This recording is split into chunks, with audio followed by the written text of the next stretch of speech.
Ladies and gentlemen, if you don't have your seat belts in your hands, go to your car and get them. I give you 1 minute to do so. Thank you.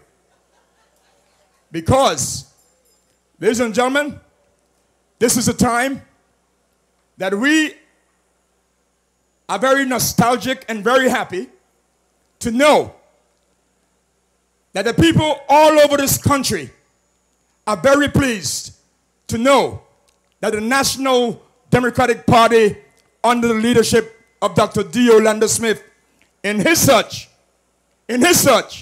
for someone to lead the charge in District 3, have found a good man. And I know when I speak on your behalf, I'm speaking the truth. That this gentleman is indeed a person who everyone all over the Virgin Islands, and we all jealous of you in District 3, who everyone all over the Virgin Islands can stand proud about. And there is no question about it that tomorrow on election pre-polling or advanced polling, and on Monday, that the people of District 3 are anxious and ready to vote. And we know, and we are pleased, and they want to hear their man one last time before they cast their X tomorrow morning and Monday morning, because they are waiting with anxiety to be able to elect this man to the House of Assembly. Ladies and gentlemen, please stand to your feet and welcome our candidate for District 3, Kevin O.J. Smith.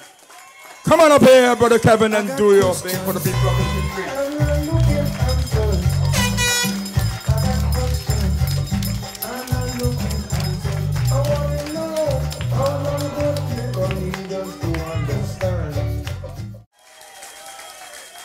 To God be the glory.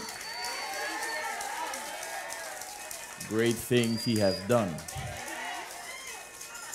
I honor my family who is here with me tonight, my wife and my 2 children. I see other members of the family sitting in the crowd. I won't call your names. To those of you under the sound of my voice, both here under the tent, those listening on radio, and those who will listen ultimately later on by television, I greet you tonight.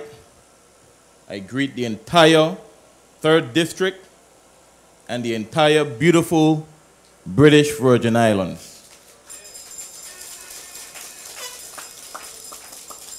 It has been exactly 4 months and 1 day since I launched on July 2nd. And during the span of time, we have produced our campaign brochures, which we have circulated. We have worked with the party, and as a group, we have promoted what our agenda for the country will be for the next 12 years.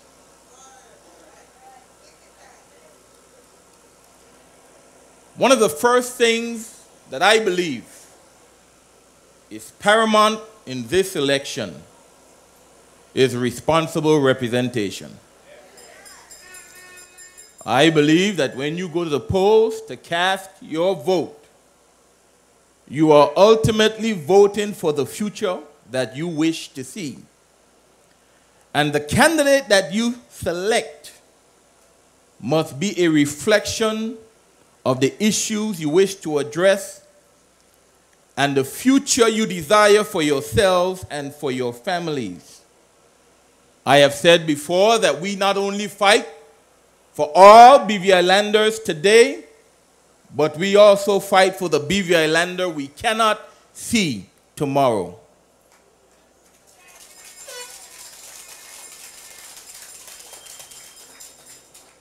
What kind of representation would you like to have?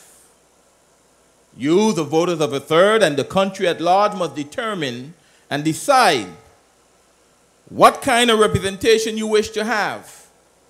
one that will respect you, respect your views, and even the right to dissent, even the right to disagree. For we understand as candidates standing before you under the umbrella of the new NDP that we are employed by you to serve you. And until we return to the basis of good governance and democracy, we will not see the change we hope to have.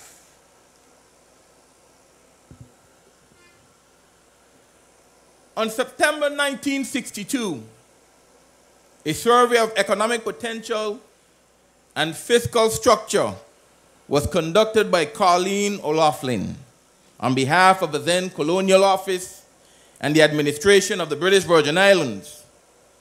One of the aims of the survey, point 4 of the forward message particularly, was to secure economic self-sufficiency and the abolition of grants in aid from the UK. We were able to achieve that in 1977 under the then Chief Minister, the Honorable Willard Whitley.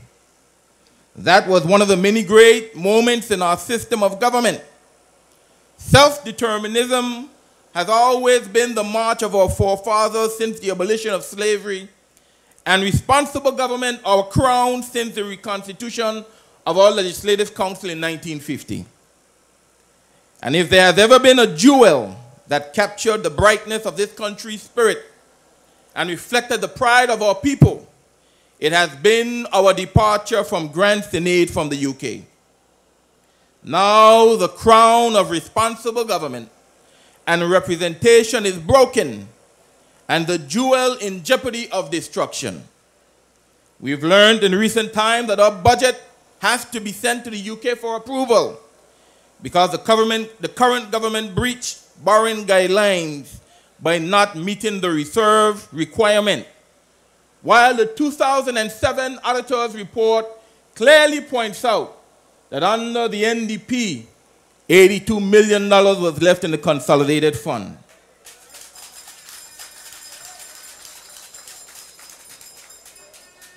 Now, who is responsible for these challenges that we face?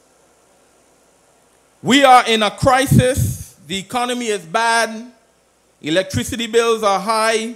Food bills are high. Our infrastructure is collapsing. Unemployment is on the rise, with crime right there with it.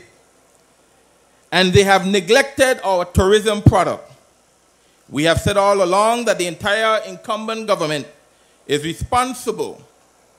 But according to the current 3rd District representative, we can look to one man. At the incumbents rally at Sage Mountain, he indicated that NDP wants to get rid of him because to get rid of him is to get rid of the VIP. His exact words were, if he falls, the VIP falls. That is the most outrageous statement ever in the history of these islands, and it's contradictory to the very legacy that the VIP is trying to stand on. You mean to tell me that after 40 years, if I want to get rid of the VIP, I only need to get rid of one man? You mean to tell me that the sum total of the VIP is one man? The man who says he's better than all the rest?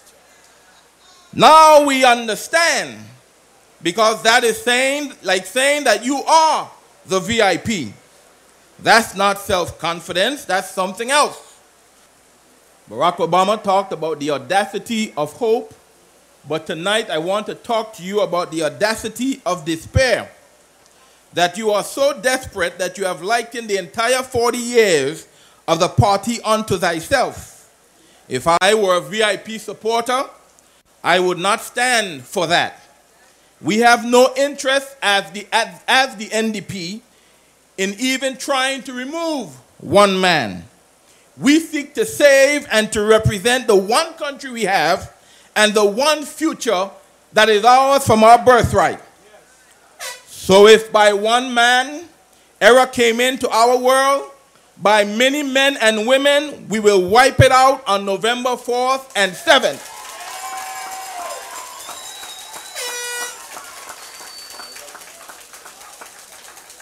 If to remove the VIP, it means that we have to remove you, then come November 7th, when the bell tolls and the history books are written, you will be removed from office. I have said to you from day one that I am only here seeking the opportunity to represent you, my good people of the 3rd District.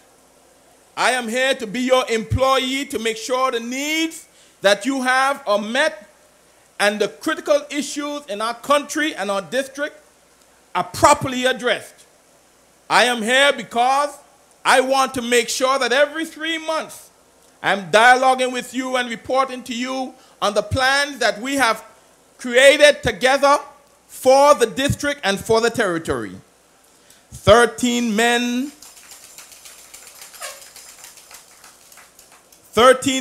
and women on a slate, but to get rid of the VIP, we only need to get rid of one man. Something is wrong with that, and the actions of this one man will continue to destroy a whole party. He said it, not me. If he falls, as his exact word says, the VIP falls. One man. Then you call yourself the galvanizer, and you can't even galvanize your own party.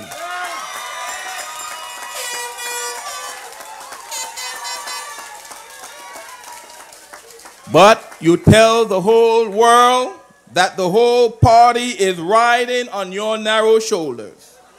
One man by one man, error came into our world. One man put stoplights around the roundabout, and one man did not have the humility to apologize for his mistakes, but instead the leader of the country had to apologize on his behalf. One man stood up before you, elections passed, and said to you, good people of the 3rd, that if he does not fix the sewage problem during his term, you must not re-elect him. Please oblige him.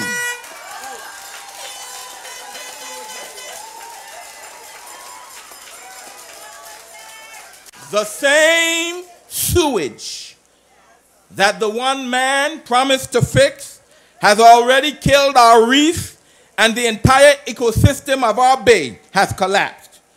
Yet one man landfilled the Bay Area for property under his family name, and even members of the family aren't familiar with what the plans are, and has the audacity to call it an economic zone as if one man is an economy. One man say he is developing the harbor without the full consultation of all the people, as if his one voice has the only say. Under Section 3 of the Physical Planning Act, the government is required to have public meetings with the persons to whom the development will affect, namely the district. And it also requires that any representation that needs to be made before the plans are approved, while in draft form, must be submitted. It also requires that the government must put up signage in public areas advertising the development that is to be commenced. So far and to date, we have not seen any signage. We have not been able to make written representation, nor have we seen any publication in the government officials' gazette. Yet we are told by one man that it is a public development. So if it is a public development, why does it not conform to the law which governs public development? One man used a government LPO, a copy of which I have, to fence up private property and wants to convince us that it is a public project.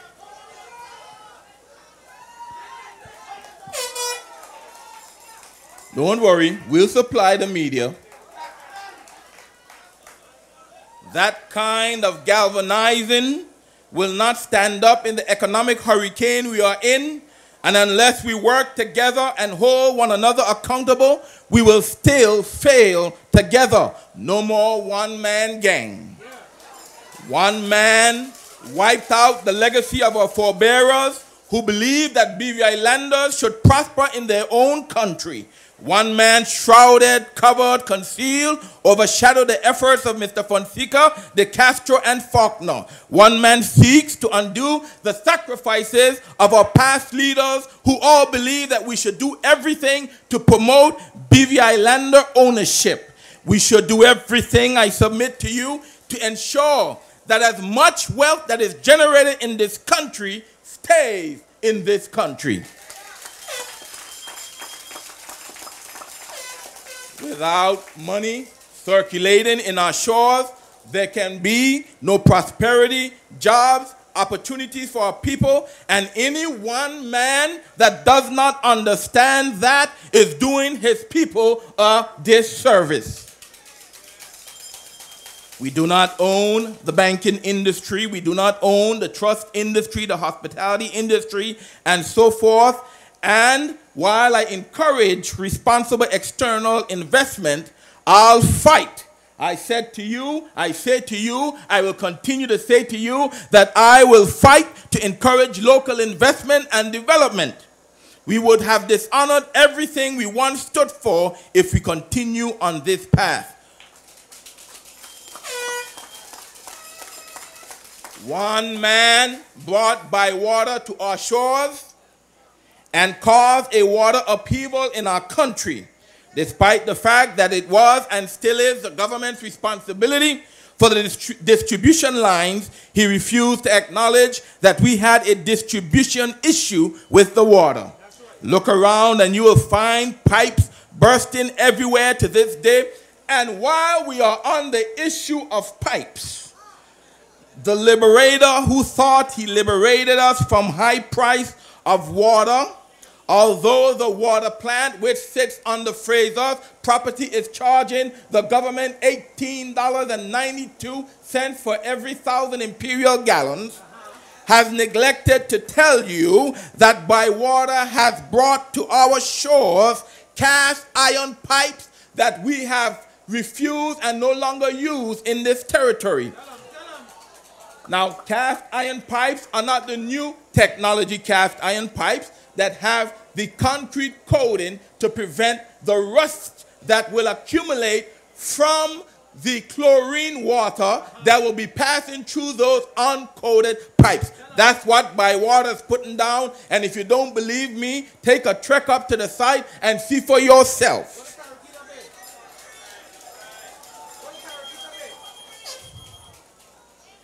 Mr. Liberator, it seems that what you will liberate us from now is our good health. But I submit to you, the people of the Virgin Islands will not stand for such things. Mr. Liberator,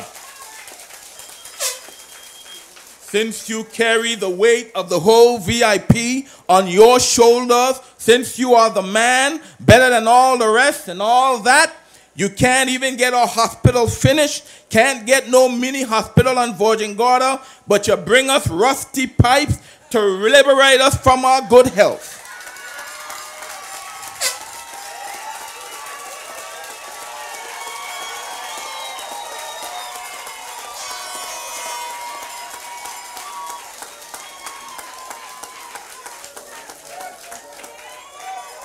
Come November 4th, November 7th, we will liberate ourselves from that kind of leadership.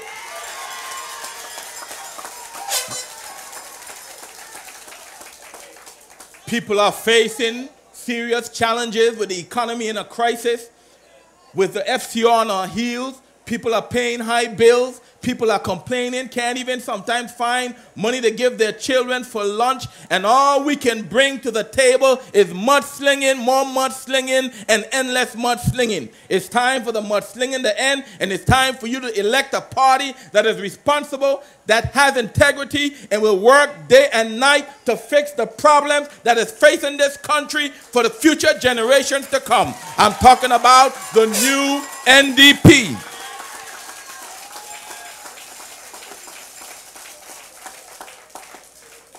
While one party rests on whether he succeeds or fails, I submit to you that I work with a team.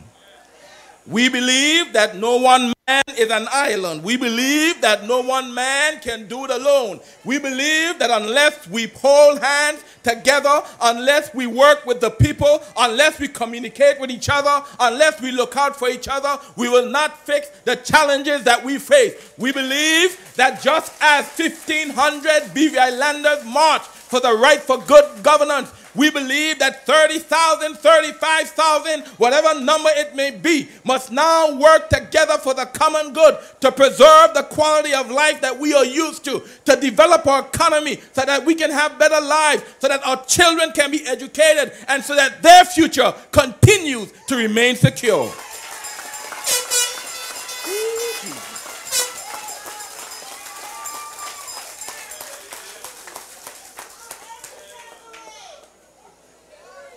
Now, you've heard us over the entire campaign of what we want to do for you good people of the British Virgin Islands. But let me reiterate just a few things. We have some programs in the district that we believe are of paramount importance. We believe in our district resource center. We believe in apprenticeship programs that will put the skills in the hands of our young people who desperately need it to be able to forge the road ahead and create the future that they want. We believe that we have to fix our infrastructure, get our roads working the way they need to be, stop all this water from running through private property and jeopardizing lives. We believe that we ought to preserve our historical sites. So many are located right here in the 3rd District, the Thornton Estate, the Dungeon. By the way, if you're not familiar, William Thornton, who was born in Just Van Dyke, is responsible for designing the Capitol building. And here it sits, dilapidated, down in the Pleasant Valley area, when that is an economic generator for this district and for this country. I submit to you that when I'm elected, come November 7th, we will work to ensure that we preserve, protect, and build our national treasures.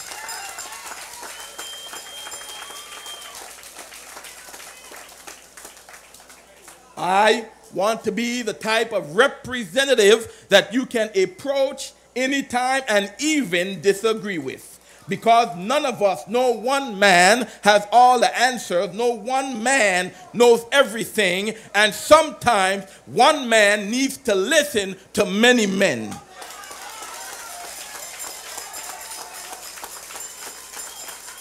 We have said to you, and as Sean so eloquently said it, you can find all the things we're proposing in our manifesto. I think my team and I have done an excellent job of communicating with you how we want to fix our economy, how we want to bolster tourism, how we're going to fix our infrastructure, how we're going to get cost of living down. We are the best hope today for a better BVI tomorrow. When you go to the polls, come tomorrow morning and November 7th. Don't waste any time. Like Brother Mark said, ching. Look for the team, look for the symbol of the family, and vote Kevin O.J. Smith and the new NDP all the way.